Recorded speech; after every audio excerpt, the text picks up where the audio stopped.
Sorry ले रे माला जाओ थे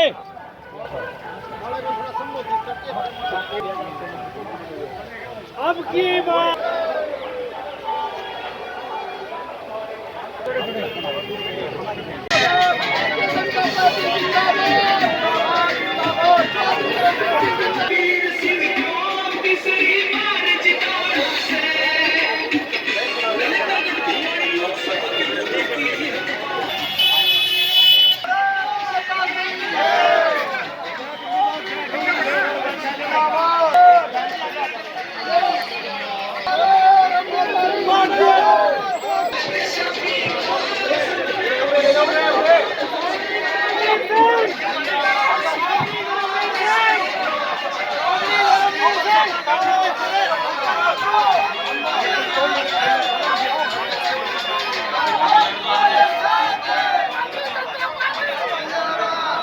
नरेंद्र मोदी को भी तीसरे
देखो बहन बहन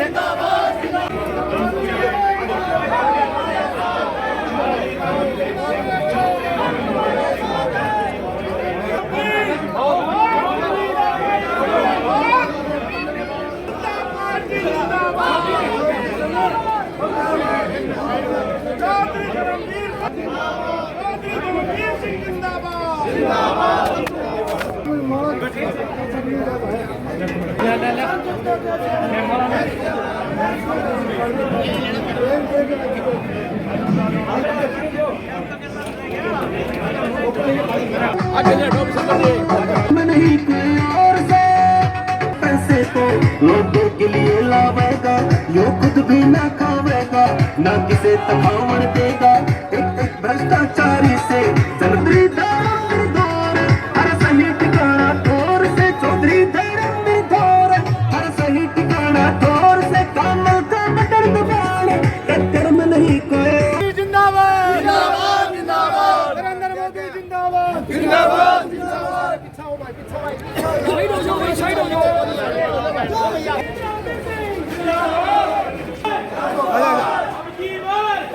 मोदी संसद जी को जय श्री नरेंद्र मोदी जिंदाबाद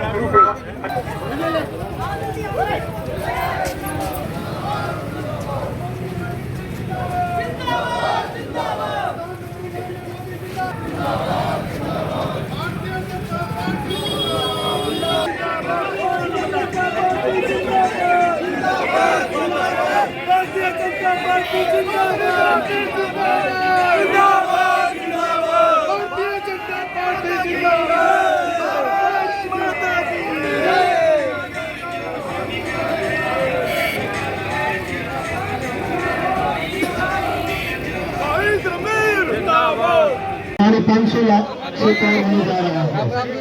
तो आम जिंदाबाद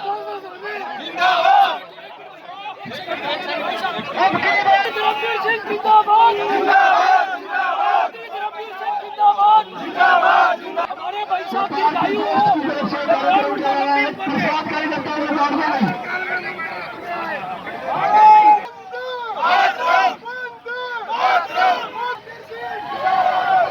भारतीय जनता पार्टी जिंदाबाद, नरेंद्र मोदी जिंदाबाद।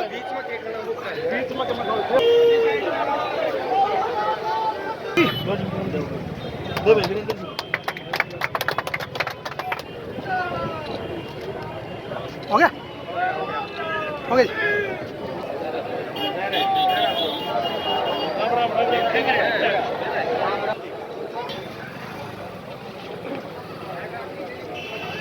ले ले इधर इधर देख इधर देख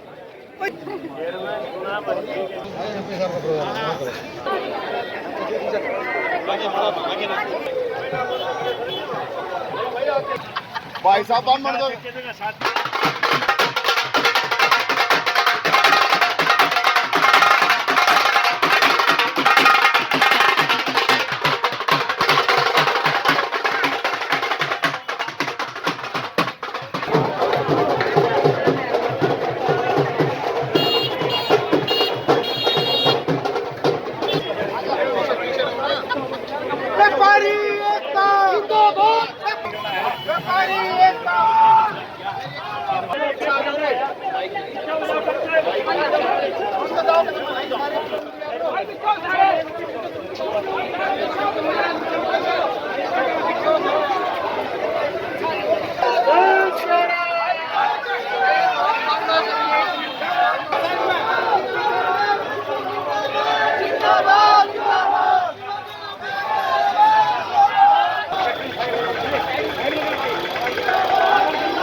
आज जो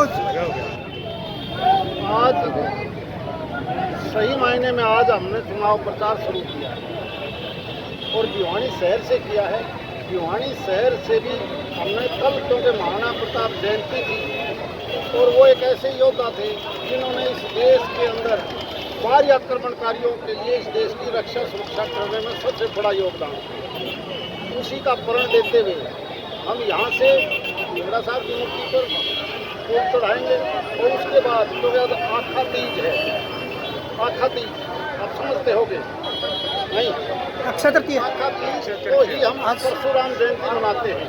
फिर उसके बाद हम पंडित लेखराम शर्मा की मूर्ति को अनावरण करेंगे। हम वहाँ पर फूल माला चढ़ा के इस आखा तीज के शुभ अवसर पर परशुराम जयंती के ऊपर हम सभी फूल चढ़ा के और यहाँ से स्टार्ट करेंगे। आपका बहुत बहुत धन्यवाद। देखिए, सारे देश का ये 6वें चरण का चुनाव, जिसके अंदर 25 मई को वोट डाले जाएंगे। सही मायने में तो आज से ही चुनाव प्रचार शुरू हुआ है। इलेक्शन कमीशन की गाइडलाइन के मुताबिक हमारा नॉमिनेशन 29 तारीख से स्टार्ट हुआ। 6 तारीख तक नॉमिनेशन की विड्रॉल का टाइम चला गया। निशान अलॉट हो गए और उसके बाद ये पहला दिन है जिसमें हमने चुनाव प्रचार शुरू करना है।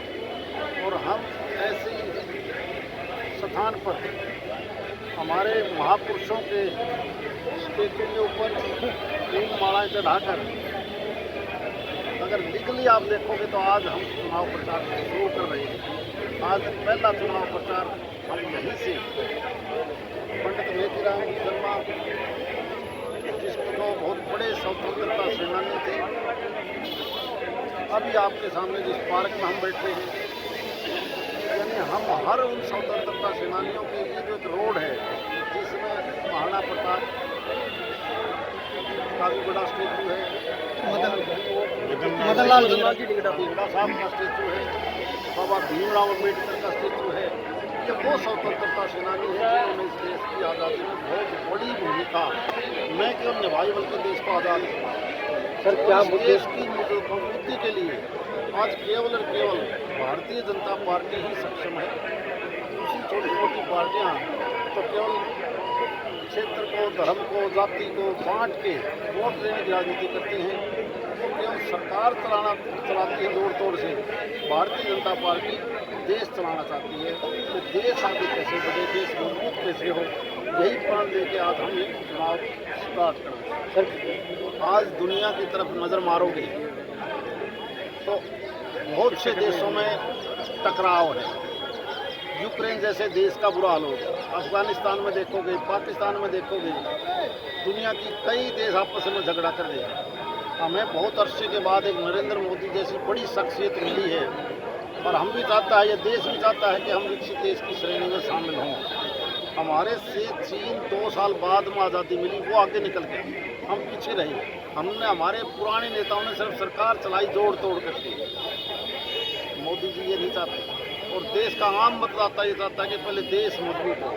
अगर हम दूसरी पार्टियों की बात करें तो कांग्रेस तो एक नया एजेंडा लेके आ रही है।